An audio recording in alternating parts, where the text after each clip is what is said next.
Welcome to another enlightening episode of Inner Peace, Better Health.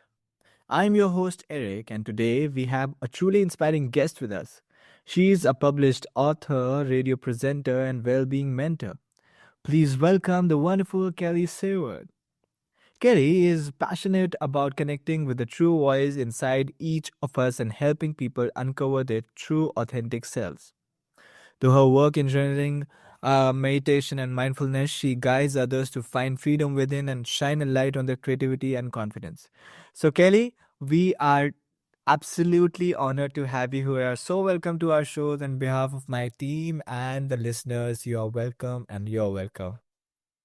Oh, thank you so much for welcoming me. It's great to be here. My word of the year actually is welcoming. Yeah, Wow. it's a real pleasure to be here today. Thank you so much, Kelly. Kelly, yeah, can you share with us what connection means to you in the context of spirituality and personal development? I think for me, it's evolving and growing all the time. But with regards to spirituality, Mhm. connection is everything. It's one of my core values. And I feel the more we connect to ourselves, trusting our intuition, finding our deepest desires inside, the deeper that connection becomes, not only to us, but to things in the things outside of us, drawing people and places that align with our true purpose. Yeah. And I think that all comes when it's connected together, but it's that listening and finding that place inside. And then ultimately, we find freedom in that, I feel. Wow.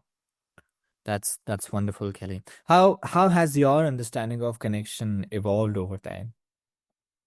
Well, I think going through my own challenges and difficulties in life that we all experience, our own path, but taking the time to be present in my life and having an understanding.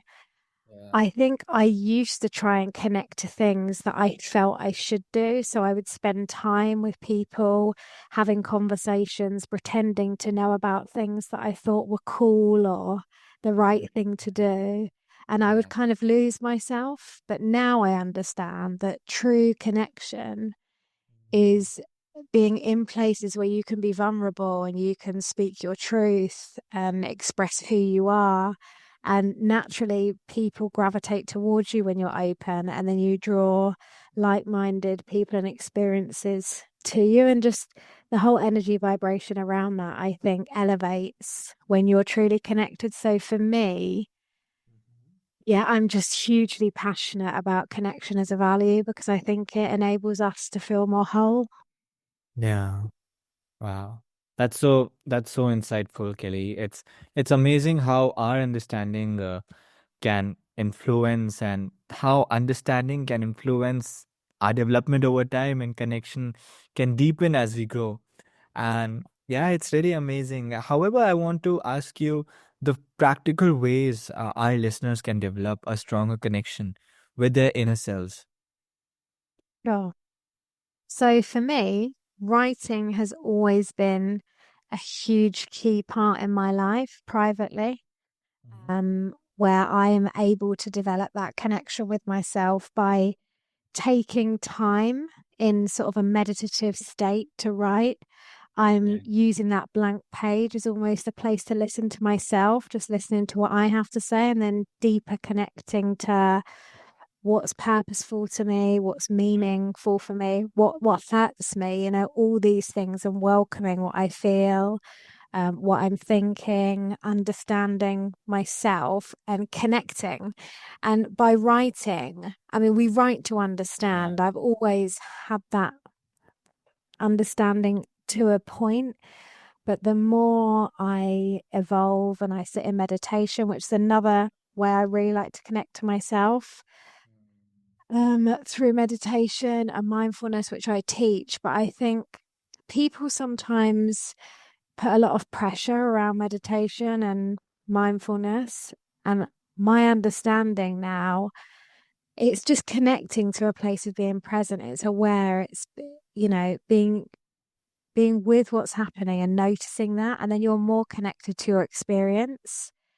So just to start noticing things, to start jotting things down. And then again, this evolves by itself, drawing more experiences and places too that you can be more, I would say, more connected to rather than lost in it, worried about what's to come or what should have been, but you're really with that and therefore you are more connected. And there's a lightness in that. Mm, yeah. Can you share your personal experience um as to where specific practice helped you? Like, how did you apply writing in your personal life? Like, I know that you wrote in your personal journal and you practice perhaps gratefulness, but how did it help you when those specific moments when you realized, oh wow, this is really helping, something like that? So I wrote and published a book last year, which is called Desperate to Be Loved. And when I was pulling that book together, I didn't really know how that was going to look, but I started to write poems. Um, and that came from just being connected to myself. So I might go for a walk in the woods or take some time sitting in a space where I felt I could be with whatever was happening in my life at that time. And then just pausing to listen, and the writing would just flow through. So, with removing the judgment and the expectation and just opening up to that place inside, the writing brought the understanding that I needed. Yeah. Oh, that's beautiful. It really shows the power of even consistent practice and fostering inner connection. Mm. Wow. How do you balance the demands of daily life with the need for spiritual growth and self-care? This is a question that I am really curious about because when I'm in college, I get so caught up with work and assignments and tests and exams. I I really would love to know how do I balance the demands of my college and our listeners' daily lives with the need for spiritual growth and self-care. For me, I think it's a constant practice of letting go because some days we won't be able to find that balance, but that's okay. And I go through ebbs and flows of putting a lot of pressure. I've got two children. They've got their own daily lives and things that I need to help them with. But through poor mental health and looking after myself in previous years, I know the value of bringing time to ourselves to explore our spirituality and our practices. So it's what I would say is to start small and each day make sure you tap into something that holds value and meaning to you so you feel connected to who you are, even if that's, painting or cooking. For me, I love writing. I'll always journal, even if it's a paragraph. Some days I might write a whole, short story, or some days I'll do a really long meditation. Other days I might only have 5 minutes to stop and check in with my senses. But I think it's about taking time to do something small and not putting pressure for it to look the same every day because it simply won't. And that's okay. Yeah. Wow, it's really lovely, and finding that balance can really be challenging, ask me. But I think your approach makes it seems achievable. Achievable. I mean, just letting things go is so easy. It sounds very simple, however, it is very effective. And yes, I'm really looking forward to apply this in my personal life. And yeah, lastly, what are some common misconceptions about spirituality that you'd like to debunk? Well, I think I didn't really understand almost how much of a spiritual person I already was, because I think we have an idea in our mind of what spirituality looks like, but to all of us, that's different.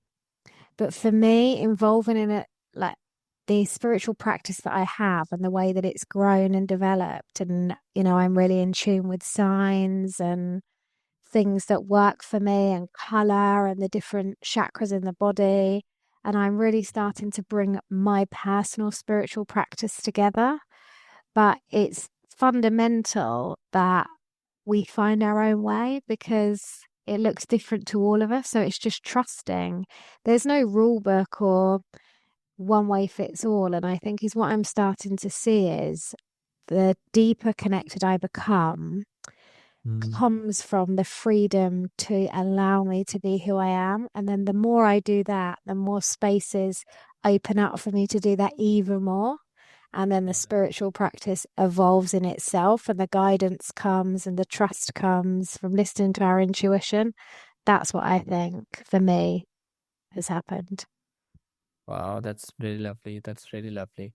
Well, thank you for shedding light on that, Kelly. It's so important to break down those barriers and misconceptions. Wow.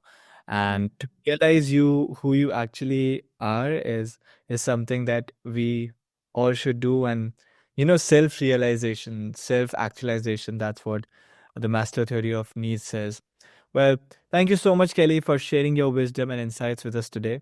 And I'm sure our listeners are feeling inspired to explore their own spiritual connections. If you enjoyed this episode, please subscribe, leave a review, and share it with your friends. And don't forget to check out Kelly's book, Desperate to Be Loved, for more insights and practical advice on self discovery and spiritual growth. Until next time, stay curious, stay balanced, and keep seeking that inner peace.